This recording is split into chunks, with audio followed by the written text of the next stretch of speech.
રવિના હાથમાં જૂની ડાયરી હતી. તેના ચહેરા પર ગૂંચવણ અને ગુસ્સો બંને દેખાતા હતા.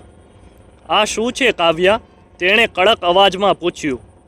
કાવ્યા એક પળ માટે મૌન રહી ગઈ. તેના હોઠ સુકાઈ ગયા. તે શું જવાબ આપે? રવિ ધીમે ધીમે ડાયરીના પાના ફેરવતો રહ્યો. અચાનક એક પાના પર તેની નજર અટકી ગઈ. તેમાં લખેલું હતું, આ ઘરમાં જે એકલો રહે છે તેની ઈચ્છાઓને આ ઘર જીવંત બનાવી દે છે. રવિએ કાવ્યાની તરફ જોયું. તેને પણ કંઈક દેખાય છે. તેણે પૂછ્યું. આ પ્રશ્ન સાંભળીને કાવ્યા ચોંકી ગઈ. તમને પણ ખબર છે? તેણે ધીમેથી પૂછ્યું. રવિ થોડો સમય મૌન રહ્યો. પછી તેણે ઊંડો શ્વાસ લીધો અને કહ્યું, આ મકાનમાં મારી મમ્મી રહેતી હતી. પપ્પા હંમેશા બહાર રહેતા અને તેઓ પણ આ જ એકલતામાં જીવી હતી. કાવ્યાના ચહેરા પરથી રંગ ઉડી ગયો. રવિ આગળ બોલ્યો.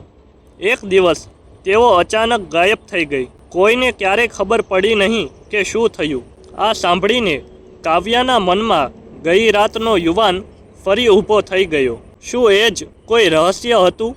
રાત વધુ ઘેરી થતી ગઈ. ઘડિયાળે 12 વાગ્યા અને ફરીથી ટક ટક ટક દરવાજા પર ટકોરા પડ્યા. આ વખતે કાવ્યા અને રવિ બંને ચોંકી ગયા. રવિએ દરવાજો ખોલ્યો, પણ બહાર કોઈ નહોતું. ફક્ત ઠંડી પવનનો જોરદાર ઝોંકો અંદર આવ્યો. લાઇટ્સ ઝબૂકવા લાગી. ઘરનું વાતાવરણ ભયાનક બની ગયું. અચાનક હોલના અરીસામાં પડછાયો દેખાયો. એ જ યુવાન. આ વખતે રવિએ પણ તેને જોઈ લીધો. કોણ છે તું? રવિ જોરથી બોલ્યો. યુવાનનો અવાજ આખા હોલમાં ગુંજી ઉઠ્યો. હું આ ઘરની અધૂરી ઈચ્છાઓ છું. કાવ્યાના પગ કંપી ઉઠ્યા. રવિ ગુસ્સેથી આગળ વધ્યો, પણ જેટલો તે નજીક જતો પડછાયો એટલો દૂર જતો. અચાનક અરીસો તૂટી ગયો.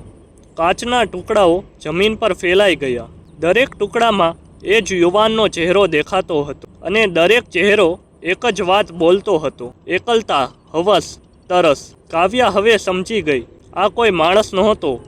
આ તો આ ઘરમાં વર્ષોથી ભરાયેલી એકલતા અને અધૂરી લાગણીઓનું રૂપ હતું. તે ધીમે બોલી, આ બધું મારી અંદરની લાગણીઓથી જીવંત થયું છે. યુવાન હસ્યો. હા, અને તું મને સ્વીકારી લે તો હું હંમેશા તારી સાથે રહીશ. એક પળ માટે કાવ્યા અંદરથી તૂટી ગઈ.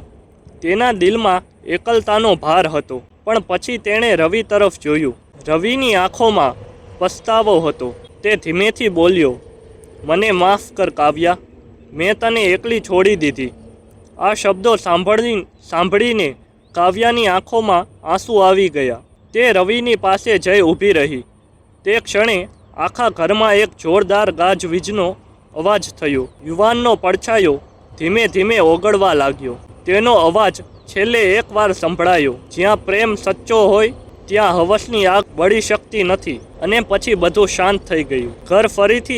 ઘર ફરી સામાન્ય બની ગયું. સવાર પડતા કાવ્યાએ જૂની ડાયરી અને તૂટેલા અરીસાના ટુકડાઓને ઘરની બહાર લઈ જઈ આગમાં સોંપી દીધા. આગની જ્વાળાઓ સાથે વર્ષોથી રહેલું રહસ્ય પણ સમાપ્ત થઈ ગયું. તે દિવસ પછી રવિએ કાવ્યાને ક્યારેય એકલી ન છોડી અને કાવ્યાને ફરી ક્યારેય એ યુવાન દેખાયો નહીં. પણ લોકો આજે પણ કહે છે, વરસાદી રાત્રે એ જૂના મકાન પાસેથી પસાર થાવો તો ક્યારેય કોઈ અવાજ સંભળાય છે. ઈચ્છાઓ ક્યારેય મળતી નથી. દોસ્તો, જો તમને આ વાર્તા ગમી હોય તો વિડીયોને લાઈક કરો, ચેનલને સબસ્ક્રાઈબ કરો અને આવી જ વધુ સસ્પેન્સ વાર્તાઓ માટે બેલ આઇકન જરૂર દબાવો.